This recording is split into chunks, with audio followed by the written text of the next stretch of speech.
Hello, everybody, and welcome to another edition of the Zone Star State podcast. I'm Matthew Brune, and joining me once again is Ishmael Johnson. Ish, how you doing today? I asked you off air if you got your Cam Ward jersey, but you said no. Not yet. I hadn't got a jersey. I haven't bought a football jersey in like 10 plus years. For as much as I love the sport, football's got to be the worst jersey to 100%. to wear. Like soccer's number one, the best. Yeah. I'm trying. Let's start with that. What do you think of the best? Soccer's easily the best because it's a shirt. Baseball might be Baseball's pretty good. You second. can style a baseball. You can style Yeah, a baseball jersey. baseball might be second. Basketball is good, but you It's gotta tough. if it's an actual jersey, you either gotta Yeah. decide: am I wearing a hoodie under it? Am I wearing a shirt Right. under it? Sleeve? Like how you have you can't just wear. You can just wear it, but like you have to think about the whole fit there. I I'll think say this: baseball you can just kind of basketball throw jerseys away. look. If you just wear the jersey, basketball jerseys look a little sloppy sometimes. Yeah. Like that's why you only see it at like music festivals because like it Yes. looks a little like it's out in the sun. I have a trashy one. Hockey's underrated. Yeah, so that's what I was gonna say. Is hockey, unlike football, is Yeah. meant to be big. And Yes. so it's kind of like the style that Right. football's kind of in between. You don't really know what you're doing with that. So I think that's a Right. good list of those four. Yeah. Um, there's not a sport we're missing, are we? No, No, I there's don't not. think. At least not casual wear. Soccer's always gonna be number one because they're just shirts and they're meant to be slim fitting and all that Exactly. stuff. So, yeah. I don't know. When I was, Long story short, if there's a way for anybody, football, basketball, to make things look like soccer jerseys, you'd sell millions. 100%. When I was younger, I don't know why. Well, I do know why, because I've always been kind of a sports history type of guy. Yeah. But when I was younger, I was really, really into it. And so football history was the first thing I got into. Why did I get a Walter Payton jersey when I was like 8? And it was way too big. My parents didn't care about finding a children. Well, I don't think there was a children's Walter Payton jersey Yep. out there. But I got a big Walter Payton jersey. That was way too big. And then a big Jim Brown jersey. And so you're walking into 10-year-old me's closet and there's a Walter Payton, Jim Brown jerseys. You're like, these are players from the 60s and 70s. Yeah. What are we doing here? I still But have my Walter Payton throwback. I have a Payton throwback. I have a Mean Green throwback. Shout out North Texas. yeah. And I have do you remember Stephen Davis, the running back for the Panthers and Yes. Washington? Yeah. Yes. That is I randomly what? have a Stephen Davis jersey. Yeah. Oh, So yeah, shout out to the jerseys. yeah. I've been saying I need to get my Wembanyama jersey. I have a fake Damian Lillard jersey. I have a fake Kobe jersey. Okay. I wore the fake Damian Lillard jersey to the beach the other day. Like you said, Nice. that's like something you could just wear out Yeah, in that's casual like stuff. vacation attire. Basketball is like Exactly. vacation attire. $20 DH Gate Damian Lillard jersey. My Perfect. friend, one of my friends has a game he plays where he tries to find the most obscure basketball jersey and then wear Mm, that to a festival.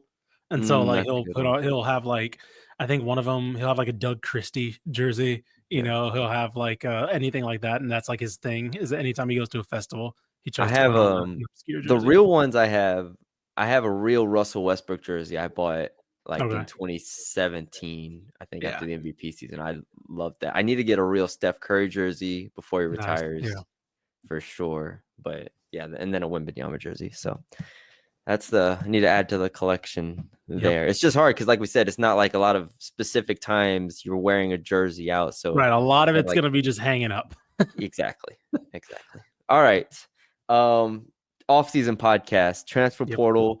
We've talked about all of the major additions pretty much to this point. Nothing else really happened over the past week since we last talked to y'all. I will say we'll do winners and losers here. We'll talk about the coaching changes, those rosters as well, because I can consider those like a completely different entity. But you wanted to start with an interesting conversation with the amount of turnover in some Yeah. of these college basketball rosters, and specifically with Baylor, who's not returning a single player from last year's team. And we talked about it briefly, but we didn't really dive into it. And there is the picture going around of all the X's through all of the players. The roster, yeah. And I'll see if I can find it, but you can kind of lead us into it. What are your thoughts on it, or where you want to start? Yeah, like, we're seeing this picture go around. It's been going around everywhere, Twitter, Facebook, or whatever. And I understand the frustration. Basically, the virality of it. I don't know verbatim, but it's basically saying, look what's happening to our sport. Baylor, is having to replace all of its players. This is what the transfer portal and NIL is doing, and it's ruining the sport, blah, blah, blah, blah. And I get like the frustration of that.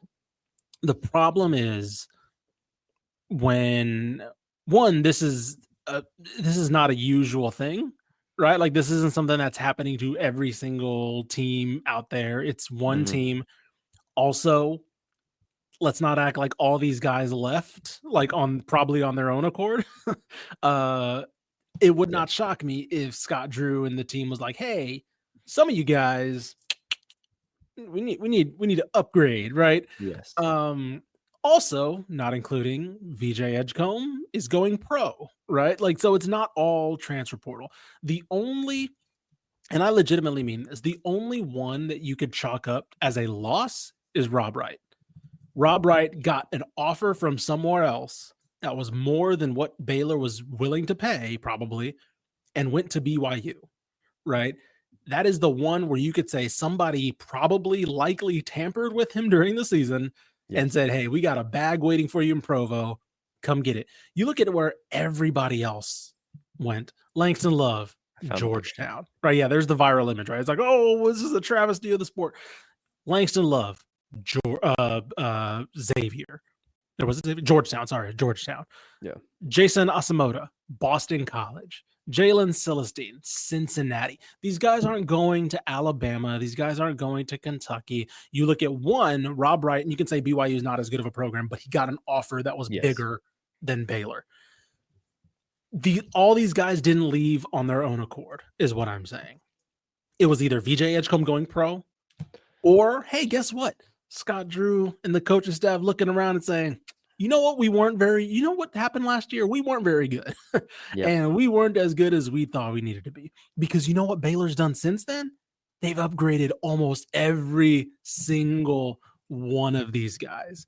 This isn't a situation of they all left. What are we doing? Oh my God. Like, look at the G5 if you want, the mid majors, if you want to do that, right? If you want to do UTSA, North Texas having to do that with Daniel Robinson, obviously a new head coach, but like, that's where you see that happening. This isn't with Baylor, where we look at the transfers and we'll talk about some of their incomings. We think they've gotten pretty damn good upgrade wise as far as that's concerned. So it's, I understand where if you're a casual and you come into the year and you're like, oh, Baylor, I like Baylor. And then all of a sudden the next year you have a whole new team that you have to learn and all that. I understand how that gets frustrating. That's not the player's fault. That's the fault of the NCAA, right? Because there's no guardrails on this. And also, let's not take some blame off of Baylor. This is probably a little bit of them, because when the one thing we don't see, and we saw this in football with Malik Murphy, right? We see him entering the transfer portal. Everybody's like, oh, what's Malik Murphy doing? Comes out later that Duke kind of pushed him out the door because they were bringing in a new quarterback. And so, like, it's a push and pull type of situation. Yeah. And I feel like in these viral images that people just see one thing. It's like, oh, all the players are leaving. Baylor's screwed. So. My only question to Baylor fans was like, did you enjoy this past year? Do you want all those dudes back? VJ is gone and Omir are gone already. Yeah. Like you said, Rob Wright is the one that hurts. Like, Rob Wright's like, damn, we're going to get him for 1 million or 1.2 or something. He ends up getting 3 million from BYU. Like, yes, that again, all of this and across the country, everybody wants some sort of regulation. So everybody wants some sort of structure into what is going on here. So I understand that aspect of it. Everybody else is expendable. I'm sorry. Langston Love has been someone we've talked about on this podcast for 3 years at this point, dude. I am done relying on Langston Love. I'm done relying on Josh Ojenwuna. Like, go get some actual players. And I think from the top to bottom, there needed to be a reset. And I said this when it initially happened, or when most of the players left. It was like, good for Scott Drew. I legitimately said that. Good for Scott Drew to realize I'm comfortable enough as a coach to say, we need to reset this thing. We have not been where we wanted to be since the championship for injuries or one reason or the other. We went young one year. We went old, like whatever it is. We are going to reset and we're going to build a brand new team from scratch. And however we need to do that, whether it's paying a bunch of players, whether it's getting Rob Wright back and going from there, like however they wanted to do it, I just think it was needed.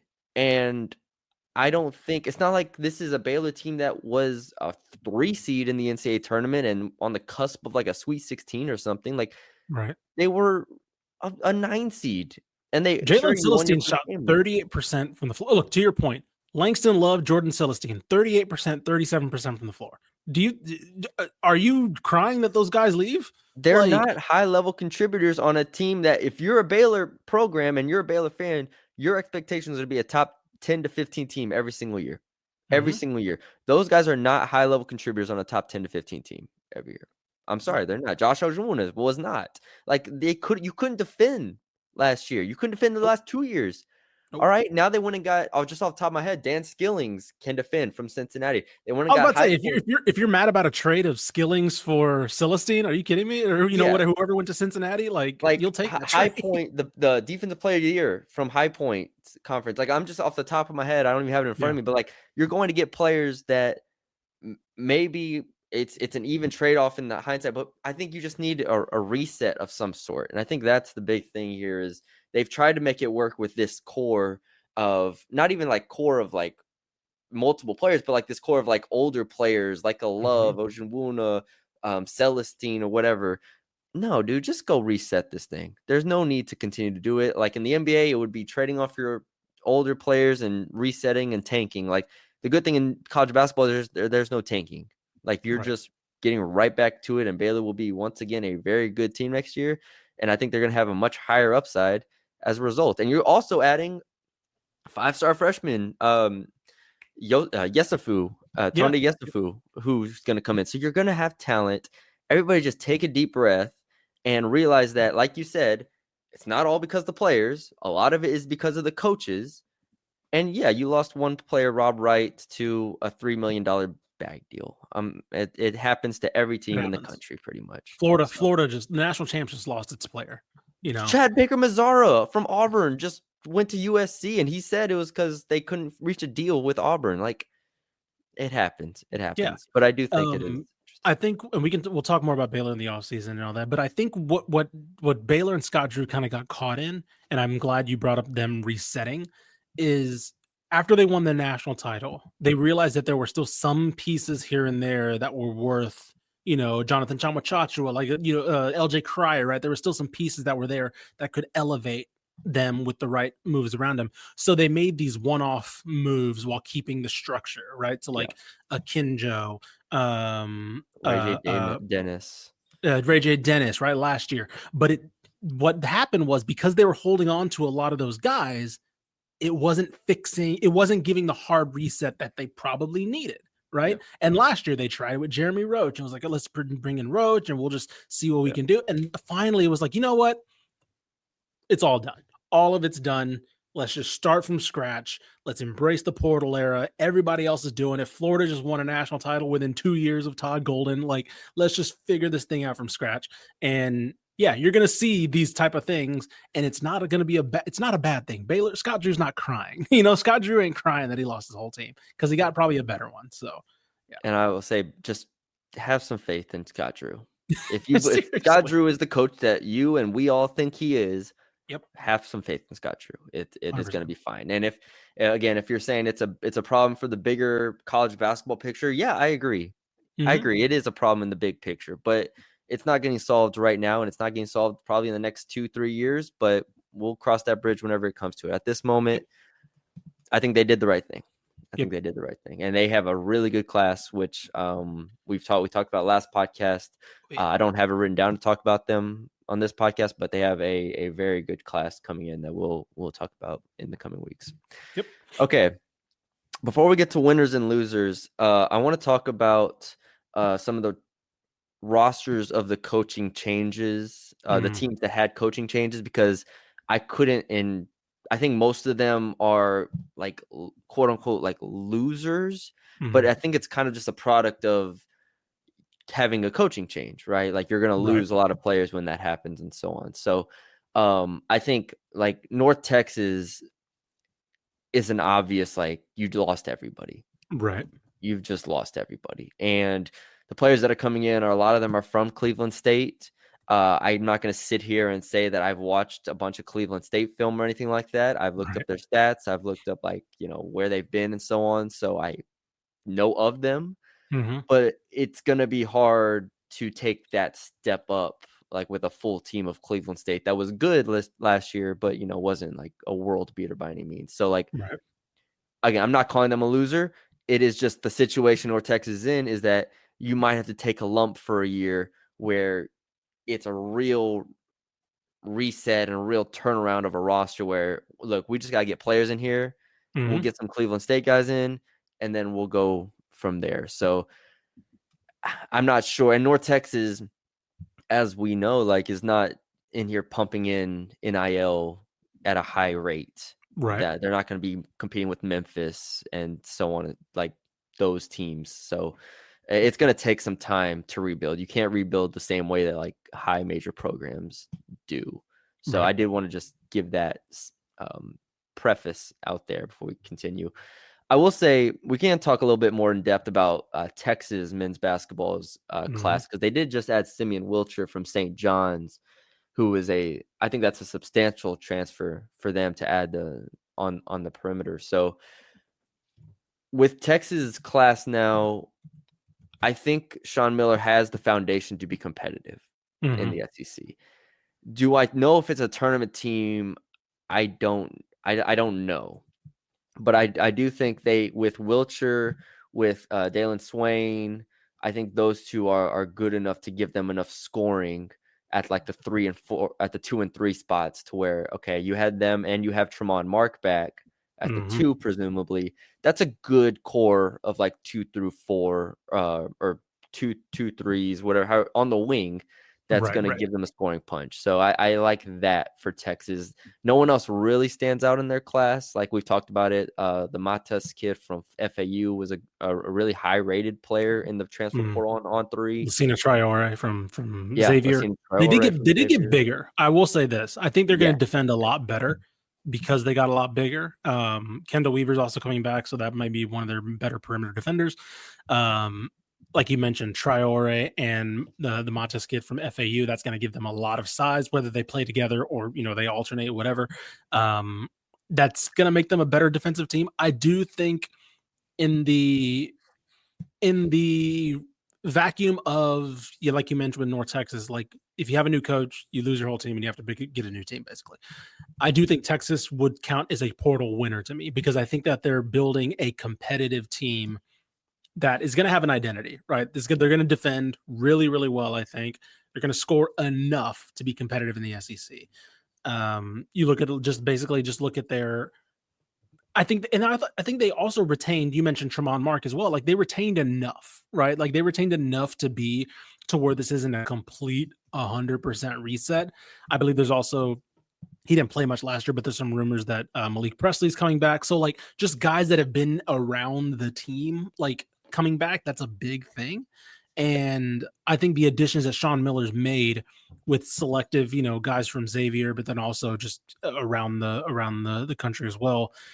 I'm optimistic with what they're building in terms of just normal. You either see A or B when a new coach comes in. Either they go swinging and they bring in all the all stars, and all of a sudden, boom, X, Y, like Dusty May last year, right? yeah, Or they do this where they build enough to give a foundation, and then they build forward and then go from there. yeah.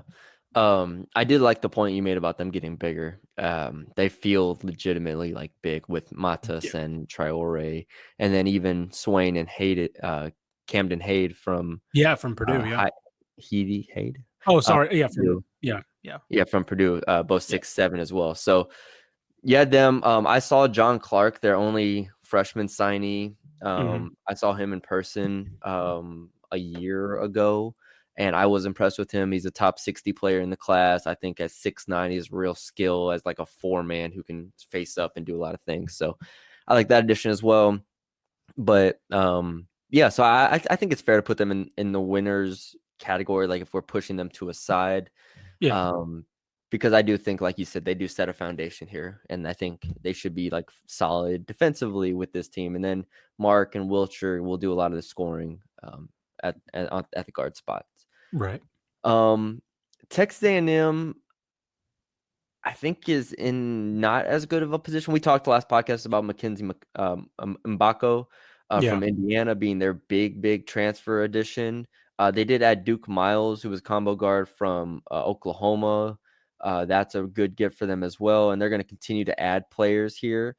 But it doesn't stand out. Do you know off the top of your head like their returners? Because I don't.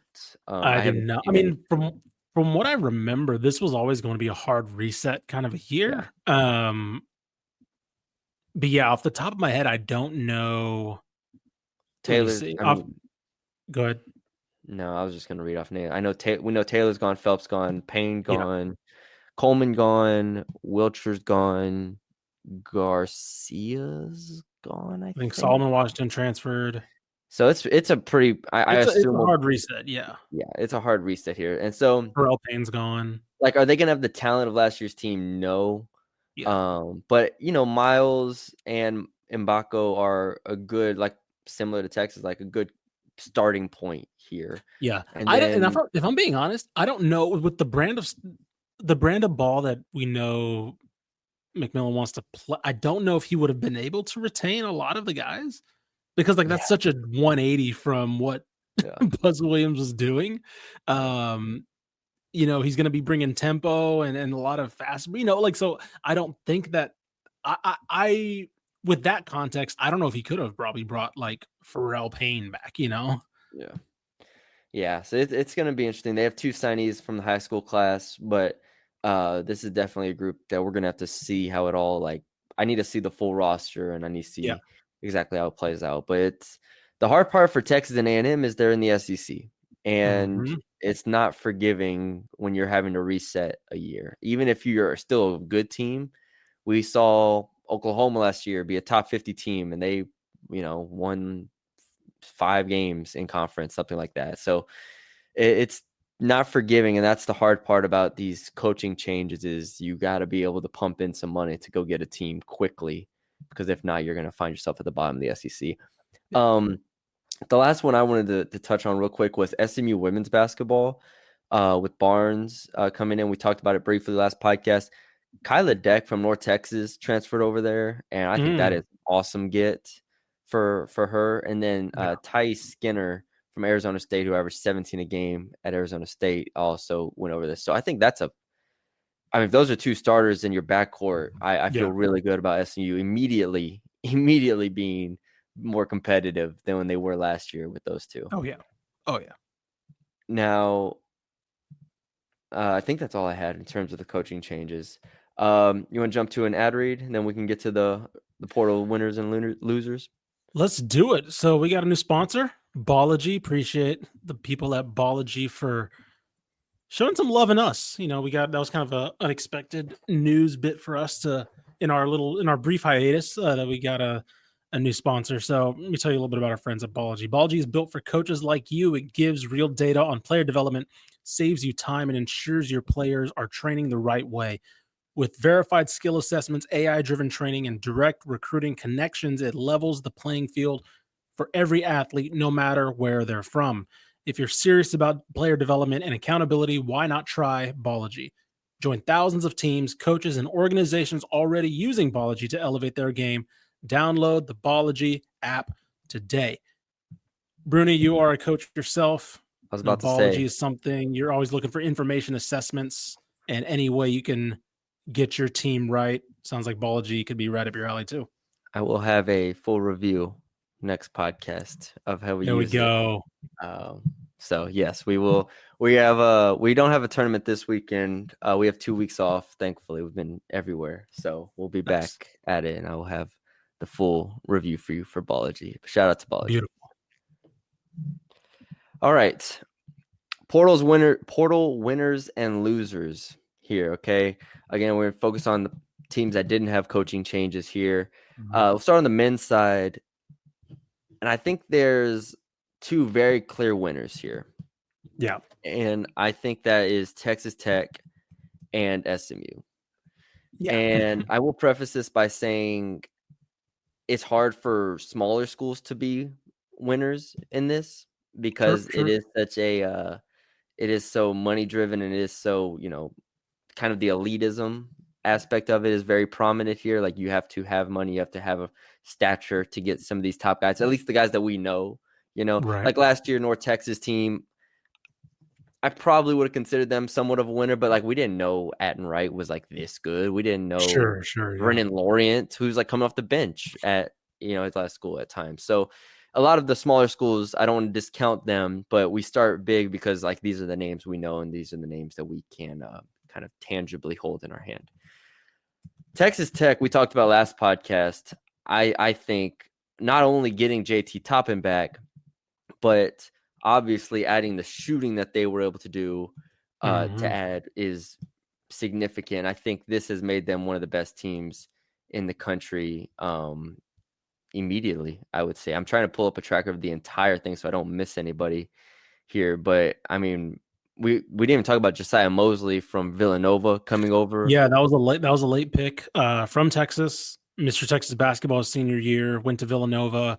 And what did we say on the last episode? We said, hey, if they just find a stretch big to play next to JT Toppin, Yeah. and all of a sudden they go get Josiah Mosley, who didn't play that much for Villanova, but he is a stretch big, right? As a former 4-star recruit, that was his game. He was kind of if I had to relate, like he reminded me a lot of Paul Millsap, that kind of game where it's like he's a big who can kind of take people off the dribble, kind of shoot the spot up three. He's about 6'6", so like he's about that Paul Millsap range.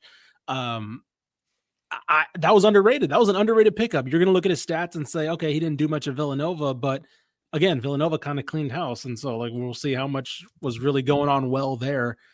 That was their last pick, or excuse me, then it was Luke. I can't pronounce his name, but they got another forward from VCU after Josiah Mosley, so they made the Darian Williams.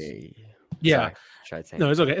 They made the Darian Williams transition pretty nicely. So they have probably the starter in the VCU guy, and then the guy that developed in Josiah Mosley. And on paper, man, last year we said it. On paper, this Tech team looks awesome. And again, on paper, this Tech team looks awesome this year. Yeah, definitely a winner. We talked last podcast about Lawan Watts from Washington State, Donovan Atwell from UNC Greensboro. So those guys immediately come in as high-level players for them and replacing Chance McMillan and Darian Williams. And they just have enough talent now to where you're like, all right, because they feel ahead of schedule. And not to make this a long Texas Tech rant, but like they made the Elite Eight in year 2 under Graham McCasland. Like it feels like they are ahead of schedule right now, and now you are putting together the pieces to be a legitimate Final Four team next year. So I'm excited. Texas Tech clearly a winner here. Another winner, the other winner, SMU here. We talked about Jaron Pierre, the addition of him from Jacksonville State. Then they went and had Corey Washington, a 6'6" wing from Wichita State, who was all AAC last season and probably the best player on Wichita State's team. So now not only are you adding someone there, you're also taking away from a competitor in Wichita State. That gives them 2 4-star transfers, actually 3. I'm sorry, because Sam Walters from Michigan also transfers in. That's significant as well, because having watched Michigan, like he wasn't like a starter, but he was a rotation guy for them. So you have 3 4-star transfers immediately. And I think I read they got Boopy Miller back as well. Boopy Miller is back. Yeah, he was a junior last year. I think Matt Cross is out of eligibility, I believe. So that sounds right. But still, regardless, Boopy Miller's a great player to base this all around next year. Yohan Traore, I believe, is still there as well. I think ? So like they bring back enough, and SMU. Actually, sorry, Yohan Traore got in the portal. But regardless, I think this is why, and we're seeing on both the men's and women's side, SMU look to make a move, right? Like we're seeing Adia Barnes bringing in top talent on the women, and this is what Andy Enfield does. He brings top talent in on the men's side. And then we can't underestimate the high school recruiting. He's doing they're in for a lot of 4 and 5-star players, and they may get a couple of them in this 2026 cycle. They've already brought in a pretty good class for 2025. I think it's an elite class in 2025. Yeah. Like, this is one of the better freshman classes, not only in the Oh, ACC, numbers. I'd Yeah. say in the I'm looking at it right country. now. Number 21 overall in 247. I mean, Jaden Toombs from Dynamic Prep in I forgot they got Dallas, Jermaine O'Neal Jr. too. yeah, Jermaine O'Neal Jr., Dynamic Prep, also in Dallas, both top one. I mean, Toombs top 40, Jermaine O'Neal Yeah. top 90. BJ Davis Ray, I saw him in person last summer. I was impressed with him, top 130 player. Nigel Walls from Houston, top 70 player. Yeah. I mean, we're looking at legitimately at least 3 4-star guys, and then BJ Davis Ray, who's just on the outside of that. That's a really, really good group, and they're going to play for Enfield. Enfield does not have a problem playing freshmen. Obviously, he's gotten transfers before, but he has no problem playing Toombs and Walls and O'Neal. Like, these are legitimate players that have the size to hold up as well. Toombs 6'9", Walls 6'10", O'Neal 6'5", and Davis Ray 6'5". So that freshman class is going to play quite a bit. I know this is a portal podcast, but like, when talking about SMU, 3 in total, 4-star guys and 4 high-level freshmen. Yeah, no, 100%. I believe they're also in for Christian. Oh, what's his name? Christian Collins, who's the number 1 forward in 2026, power forward in 2026, 5-star out of Florida. There's a couple guys in the North Texas region, Dakari Spear at point guard, Cameron Lomax out of Frisco. So like, they're gonna. I don't know if they're gonna do this exactly again, but the fact that Andy Enfield has them in these conversations and relating it back to the portal, the fact that they're a big player in the portal shows why they made this kind of move in the first place. Yeah. All right. The losers here, I'll read them off and you tell me which one you want to focus on here. Okay. UTSA, TCU, UTEP, Sam Houston State, and then I have one more that we'll include it later on. But of those 4, let's go UTSA first. I think what I underestimated, and I guess I underestimated how much talent this team actually had this year. And go ahead. Yeah, and like they again, it wasn't an easy job to come in and rebuild in year 1. So like, I'm not saying anything about Austin Clonch, but like, I look at that 12-19 record, I'm like, man, they're having a lot of guys leave for Power 5, Power 4 programs or better mid-major programs. And I don't know. We obviously, there was the controversy about the whole NIL thing that, did or didn't happen. Things were promised, didn't deliver, whatever. But I think as far as being a loser, is because it looked like Austin Clonch kind of found a lot of good gems that if this were rolling over into year 2, this could be a 20-win team on paper, like as far as like optimism goes. And now they're going to kind of have to try and do that all again. Yeah. Smurf Melinder commits to Georgia. Damari Monsanto, who was the player who said he didn't get paid, also into the portal. They did add Austin Nunez, which is a really good former, I believe, former Wagner player. Wagner. Yeah. Really, that was a really good get for them. So, and he didn't do like a ton at Arizona State, but that is a good get. Again, Austin Clonch is going to be able to, like, if we go big picture, he's going to be able to sell these players in the portal, and you're going to come in, you're going to get shots. Yep. Like, flat out. And if you're a mid-major program, that's what you got to kind of do is like, hey, are you a former 4-star that didn't live up to the billing? Come here, get stuff on tape. And then maybe, like, that's unfortunately going to have to be a lot of mid-major selling points is you want to get paid next year, come here and do some work. And then we'll kind of, and that's not a bad place to be if you're UTSA. Well, because I mean, that's the reality of every, I mean, dude, I think UAB lost every player too. Like, it's not just the bad mid-major teams, it's the good mid-major teams too. Right. And you have to propose a question to the players. It's like, what's going to get you paid more, coming over here and averaging 17 points a game, or sitting on the bench at Texas A&M? Sure. Like, I just, that's where you're going to have to start to really approach this with that perspective. And that's the hard part here. But yes, UTSA loses a couple players. We'll see what Clonch can do. I have no doubts that Clonch will be able to get guys that can score the basketball, Nunez being one of them. So there, who we start off with. TCU, I had their Yeah.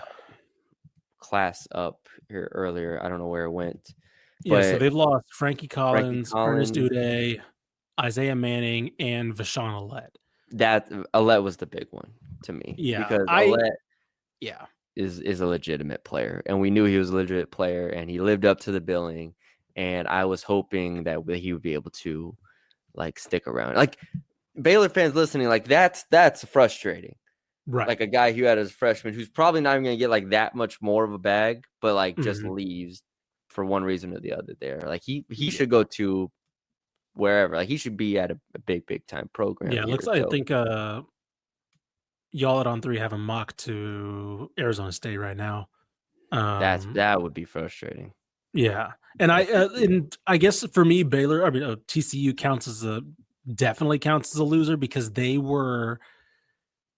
Resetting. was the hard reset year, Mm-hmm. right? This was the year that instead of going big fish hunting, they go and get all these guys who are kind of tier 2 and then hope that they can stay for 1, 2, 3 years. And then eventually next year they make the move to be contender.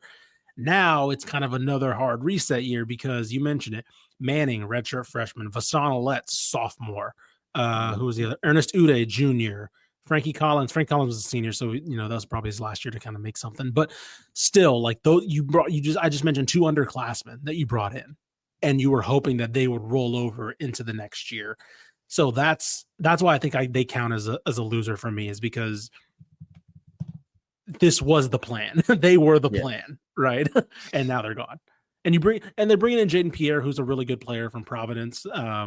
So again, but he may end up being better on paper and to some extent, or better on the court to some extent. Brock Harding as well from Iowa, who's a decent contributor there, but you're still having to readjust the foundation of what you were doing and building. We have SMU and UTEP here. I'm sorry, Sam Houston. Yeah. Sam SHSU. I was looking at it now. And I will say Sam Houston did add Isaiah Manning from TCU. So there's kind of a bridge. That's a decent pickup for them. Yeah. That's a good get for Sam Houston State. Mm-hmm. The problem is Lamar Wilkerson just got paid like $3 million to go play at Indiana. Yeah, that's a massive loss. And the fact that they probably weren't as good as they were hoping to be with him. Yes, that's and he stayed. He was there for three or 4 years, or 3 years, I think it was, something like that. That's the hard part, is when you have these guys, you got to kind of win with them, and because if not, then they go get paid 20x what you can pay them at Indiana. Right. And so you lose him. They also lost Khalifa Sacco, who was a legitimate player for them this past year. Had transferred in from Utah State before that. So those are 2 players that I'm like, I don't know how you replace them. And that's the hard part of, like, new players will step up, new players will be there. But you're talking about Sacco, who played 25 minutes a game, 32 starts, shot 66% from the field.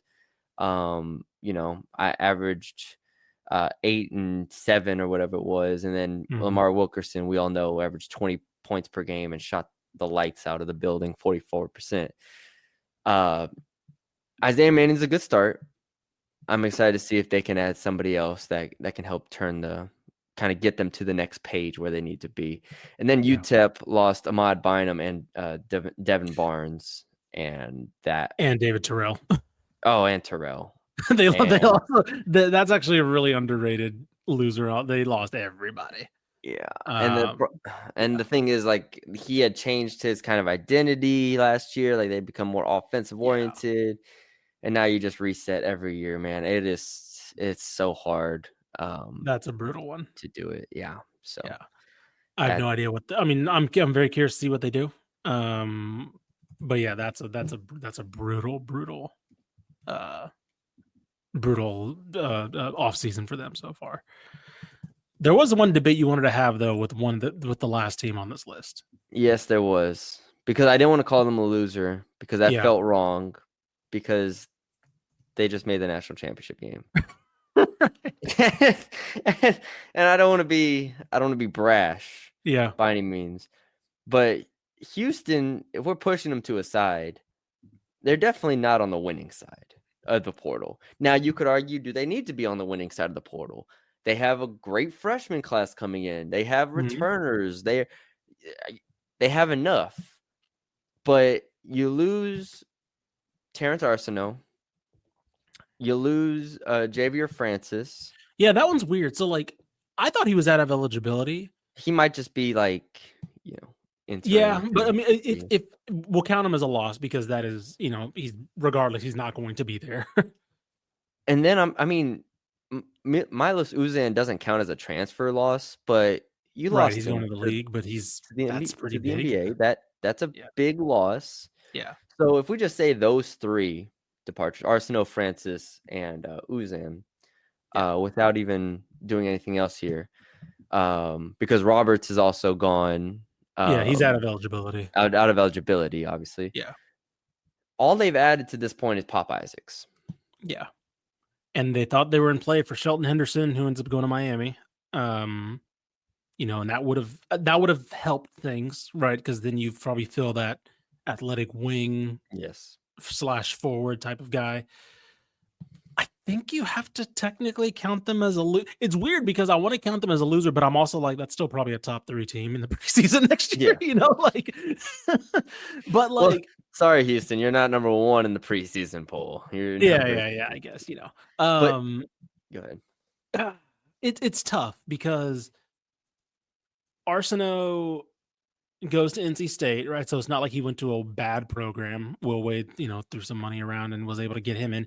I also think that there was I wonder how much of that was mutual because I don't think Arsenault probably liked playing power forward, right? Like, yeah. I think if I remember him back in high school, he's a wing and he played wing a little bit of the time. He's a gifted scoring wing. And granted, Kelvin Sampson got him playing pretty good defense. And he had out of necessity, they needed him to play on small ball 4 a lot. But I think that's a loss because I think that's somebody they really would have counted on this year.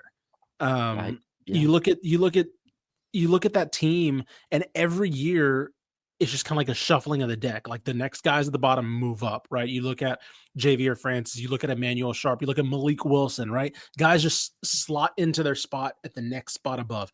Tugler became a defensive all-star this year, and he was next in line to me. I don't know if he would have taken the exact step that Emmanuel Sharp would have taken, but like I think of that caliber, like with the bench guy that comes in and is more involved, 6-man type of thing. I think that's a loss because now and we made it a meme, but like now you're relying a lot more on Pop Isaacs, man. Like and we'll see what happens there, but like that's a lot of pressure on these incoming freshmen too. And I think some of them will be really good, but that's a lot of pressure coming in to a team that made a national title last year. And I still think we'll be a top 3, top 5 team in the preseason. But man, you look at some of the teams around that conversation, Duke, you look at, I'm trying to think of anybody. I mean, are they better than Tech right now? No. I was about to say, are they better? Would you take them over Tech right now? No, not at all. Yeah. They have to go get they have to go get a couple dudes. Yeah. They have to go get a couple dudes in the portal. And like you said, it's felt the past 4, 5, 6 years, however long, it's felt like that natural progression, the natural shuffling that a lot of teams, a lot of programs want. You made a national championship game. Yeah. So that you reached your apex with that group. Mm-hmm. Now it's not a teardown, but it is a reset of sorts with this Houston program to say, all right, sure, we bring in Pop Isaacs, but we need to go replace Francis and Roberts. And as much as I like Chris Senack, he is not Francis and Roberts. Mm-hmm. He's not, and JoJo Tugler is, but like that's where you're going to be really young if you're starting Senack and Tugler in your front court. That doesn't feel Houston to me. And maybe the next year's team doesn't feel like Houston. Maybe it is a bunch of young guys running around, but like it's going to be very, very different if they don't go and get guys. And I think they will go get some guys, but it is getting later in the process here. We're about to be in May. So it's just an interesting conversation I wanted to have. Do we know when? I'm sorry. Do we know when the deadline for the draft is? Because May, um, yeah, it's May 9th okay, so again, or 11th, something like that. we could still come back, and Uzan can come back, right? We could come back Yeah, here, and all of a sudden Uzan's back, and then the conversation changes. It's like, okay, then this team is a lot better, right? Uzan Sharp backcourt is a lot better than Isaac Sharp, you know. So we'll see. NBA just announced 2 hours ago they just put out their 106 early entrants for the draft process, and Uzan's on the list. So we'll have to yeah. see again. It's There's later. an It's later than what I said because the combine 28th, is 28th. Then there yeah, it is. I'm looking at it yeah, right now. So May 28th, we'll see. Um, again, right now Uzan's going to go through the process. I haven't seen any. It's very weird because I haven't seen anybody who put out the news that he's declaring that he's keeping his options open. Like yeah. It usually felt they put that very like yeah. yeah, usually they put like, oh, he's testing the waters, he's gonna keep his mind open.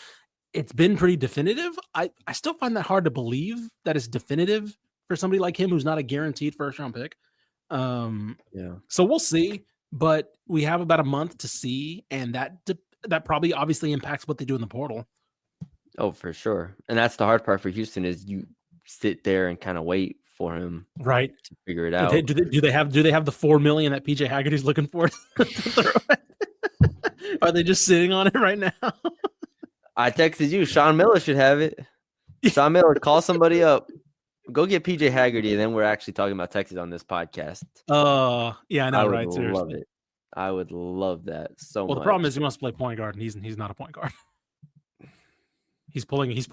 Is he going to pull an LJ Cryer where he says he LJ wants to play Cryer. point guard, then he only kind of wants to play point guard? Yeah, then it's like, never mind. I'm good. Regardless, it would be fun, and that's what we're I would about love on it. this I would love it. podcast. Is Lower that asking price, dog. I'm no, you're not getting $4 content. million. You're The not getting 4 content. million. I'm sorry. The content would be elite from PJ Haggerty at Texas. All Yes. right. On the women's side, even more so, it is top heavy, and I'm just gonna talk about the top three real quick. Yep. Not real quick because TCU. I don't know if you saw this. We talked about Silva, the 6'7" player they added. You know they added another 6'7" player. When? I didn't see this. I didn't see it either. I missed it. It was a week and a half ago. Kennedy Basham, a 6'7" Arizona State transfer who had 2.6 blocks per game last year in her junior season with 6.5 rebounds and 5.7 points. Sure. They have now 2 6'7" players who they will rotate at the 5. And then they win and also like this is men's or women. This is the absolute biggest winner of the transfer portal. TCU women's by a landslide because we've already talked about Olivia Miles. Yep. We already talked about Silva. When we ended the last podcast, Suarez committed. And with that, then they also added Basham, who's 6'7" as well. Yep. So, and then also there's one more. Hold on, what was her name? Sheffy. Sheffy from San Diego State, who I watched in person play LSU, who is San Diego State's leading scorer last year. And I'm not going to say she's great, but she is very much a rotation piece that can actually give them a scoring punch off the bench consistently. Okay. So, this is the best portal haul of anybody in the state. Yeah, Marta Suarez from Cal averaged 13 points, 7 rebounds, 2.4 assists last year. And by the way, I'm counting Maddie's share because she didn't play last year. Yeah. On a team that went 25-9 last year. So they add Marta Suarez, they add 2 6'7" players, they add the leading scorer for San Diego State. And they're getting, like you said, Maddie Shear back and Olivia Miles. That's insane. Yeah. I mean, how high do we start putting this team? We already know they're the Big 12 favorite. Success, and he's like never anything less than this again.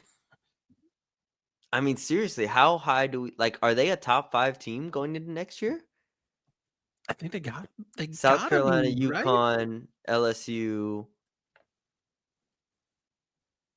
They're better than Tennessee. I mean, they're better than Ole Miss. UCLA brings back Betts. I think UCLA has to be up there. Yeah, UCLA will be up there. That's 4. USC, but Juju's gonna be out most of the year. And I don't know Yeah. if that's fair or not to hold. It is fair I mean, to hold that's against that's them, but that's. I mean, they're losing. So they lose Kiki too. they Kiki also lost Harrison. So Kiki, like, so it's just that's a going to be a. thing. They're better than USC Yeah. Right now, yes, right now. yes. Um, UCLA brings back Betts Yeah, give and UCLA. Jaquez, We can give UCLA the. but they lose Barker. They lost Barker though. They did lose Barker. I really don't. I didn't love that UCLA team as much I didn't as either, comfort but they were. They might be better than, but that's the conversation we're having. Is like UCLA, like out. they're better If than we Oklahoma right say now. better than who? Oklahoma. Oklahoma, Yeah, because they bring back Beers yeah. Beers, Chavez, and and Williams. yeah, I'm taking them. I'm taking Olivia. Olivia Miles will toast Aaliyah Chavez. Yeah, that's That is not a matchup. yeah. That is No, right as of right now, you're right. Yeah, as and then, dude, if they're throwing out 6-7 for 40 minutes, I mean, and this girl's not bad. Like Basham just yeah, averaged 2.5 blocks a game in the Big 12. I mean, we're talking about legitimate players here. Silva in the SEC like was a player. She wasn't great, but she was a player. Like yeah. we're not getting Sedona Prince, but like we saw in I think in the postseason, it's like I don't think they need Sedona Prince No, level to be a screen roller finisher, like rebounder defender. And right. honestly, Prince as a defender, I don't think was great. She kind of got some blocks, but it was like a lot of blocking numbers. It wasn't It really was a like lot of her being tall. yeah. Yeah, So we'll see if Basham and Silva can replicate that or at least be good yeah. defensively. But I mean, it's a top 5 team in the country right now. I think so. I think so. It's insane because we looked at this team. And we're like, wonder what they do. They're losing their best player, and then they're losing their defensive anchor, and then they just get probably depth wise just so much better. Dude, yeah, they will be able to play more than 5 players Yeah. this year. That's like I said, if you bring Sheffy off the bench, I watched her film because I was preparing for when LSU played them round 1, Mhm. and then I watched her play, and it's like, she can score. She Yeah. put up, I think it was like 12 a game at San Diego State. And she'll be able to come in off the bench and help them. So yeah, this is they are the clear winner here. TCU is. Now, the last question I have for this podcast is who had a better transfer portal haul, Baylor or Texas women?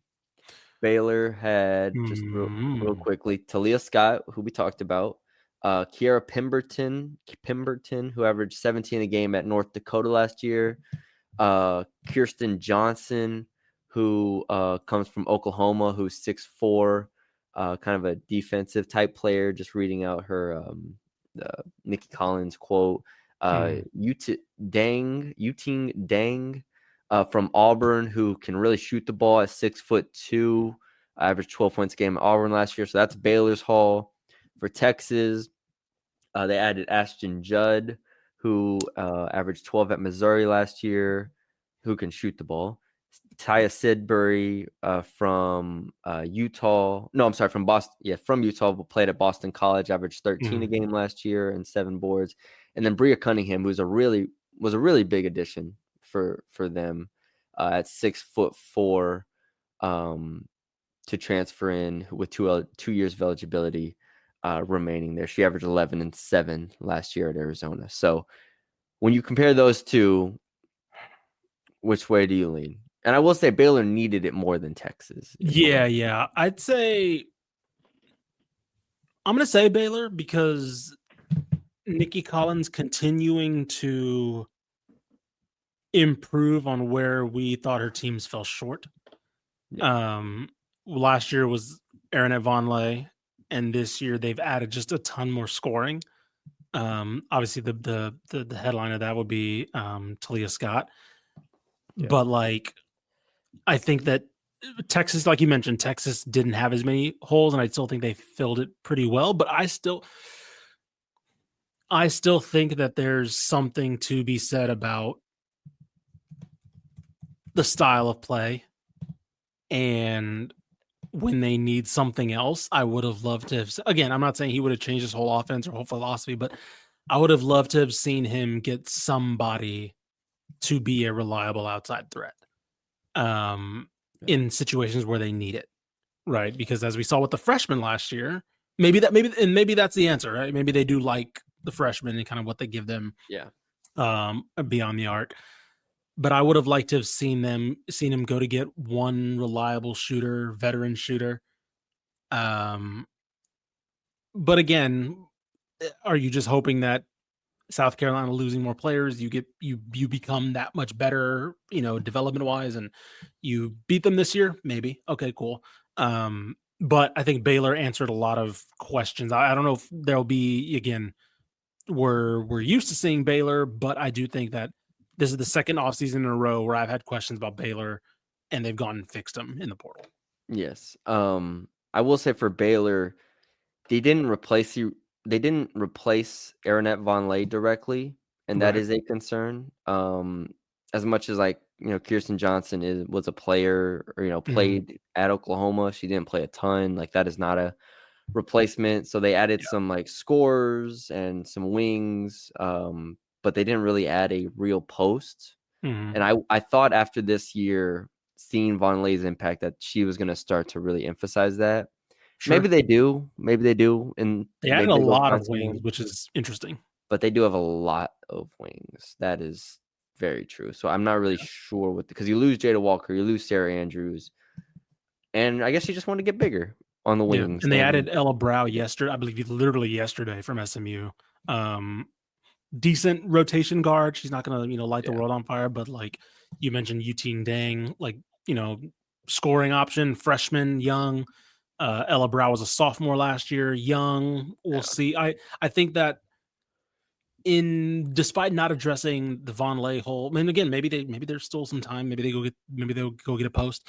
That hole's gonna be big, but I think without having to rely on somebody like Sarah Andrews for 30, 40, 35 minutes a game, I think by replacing her, they're going to have committee, which I think is going to benefit them more. Yeah. And then for Texas, like you said, they added a couple bigs. I will say Ashton Judd is the scoring threat of the three. Like she's the one they're going to need to legitimately come in and help Madison Booker on the wing, because she is like a 6'1" wing type that can do a little bit of everything. So I'm not sure she starts, but I would love her to come off the bench and just come in shooting, just come in and look to fill it up. So they're going to have Rory back. They're going to have, I mean, that's the question is like, we didn't even mention Texas in the top 5 conversation, but like, is Holly done? Yeah. Okay. So Judd might start. She's big. Yeah. I mean, like he likes lengthy wings to be that off guard. So like she might start. Rory, Book, something like Judd, and then Bria Cunningham will probably, because they lose both Jones and Oldacre. Yeah. I believe. Well, Jones definitely. Oldacre, I think is gone. I mean, unless he likes Jordan Lee. Aaliyah Moore. Already. Aaliyah Moore will be back. Yes, Aaliyah Moore's back. So that Aaliyah Moore will probably start, and then maybe Cunningham or Jakalenga as well. One in Tonda. She transferred, didn't she? Did transferred. She? Yeah, she transferred. Okay, she might have transferred. I saw that. She transferred. I mean, I would love to see more Jordan Lee next year. Jordan Lee was really good in that one tournament game. Preston too. Yeah, Preston's another one. And so on. So yeah, Preston. it's an interesting conversation, but like Texas is definitely also in that top 5, 6 conversation. Yep. With TCU and with UCLA, South Carolina, so on and so forth. So I like it. All right. That's all we got for y'all today. Hope y'all enjoyed the episode. Let us know what you think down below. Thank you for everybody for tuning in. Thank you to Ballology for sponsoring this episode. We'll be back later on. We'll start getting guests on. I wanted to let the dust settle first on some of these teams, but it is kind of dragging out a bit. So we'll probably just start getting some writers on, some of our friends on to come talk basketball in the coming weeks before we really get to the summer months. So yeah, that's all we got for y'all today. Hope y'all enjoyed it, and we will talk to y'all later.